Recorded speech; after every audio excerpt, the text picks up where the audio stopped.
राज ठाकरे यांच्या उपस्थितीमध्ये महाराष्ट्र नवनिर्माण सेनेची बैठकीचं आयोजन करण्यात आलं। मनसे शिवसेना युतीच्या चर्चाच्या पार्श्वभूमीवर या बैठकीला वेगळं महत्त्व आलंय। दादरमधील राज ठाकरे यांच्या शिवतीर्थ या निवासस्थानी थोड्याच वेळात बैठक होणार आहे। मनसे शिवसेना युतीबाबत राज ठाकरे पदाधिकाऱ्यांशी यावेळी चर्चा करणार का हे पाहणं महत्त्वाचं आहे।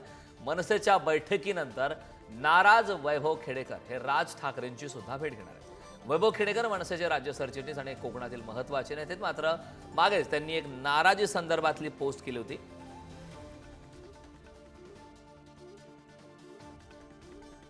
या संदर्भात ताजे अपडेट देण्यासाठी आपले प्रतिनिधी श्रेयस सावंत आपल्या सोबत जोडले। श्रेयस, आपण पाहतोय ठाकरे बंधू एकत्र येणार का? खरं तर हा महाराष्ट्राच्या मनातील प्रश्न आहे।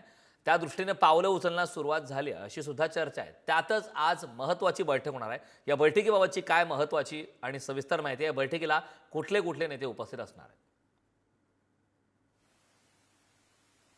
खरं तर मनसेचे सगळेच प्रमुख नेते या बैठकीला उपस्थित असतील आणि आपण बघू शकतो तर 9:30 वाजताच्या दरम्यान खरं तर ही बैठक सुरू होईल।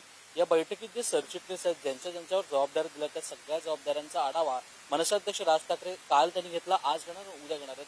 म्हणजे या 3 दिवसाच्या ह्या बैठका आहेत। आपण दुसरी गोष्ट, सगळ्यात महत्त्वाची गोष्ट म्हणजे वैभव खेडेकर हे मुंबईत आहेत। तर 12 वाजता खरं अर्थानं मनसेअध्यक्ष राज ठाकरे हे वैभव खेडेकरांना भेटतायत। काल वैभव खेडेकर हे संदीप देशपांडे आणि अविनाश जाधव यांना भेटले होते। त्याच्यानंतर कुठे ना कुठे नाराजी दूर झाल्याचं चित्र एक कुठे त्यांच्या चेहऱ्यावर आणि सगळ्या गोष्टीवर पाहायला मिळालं।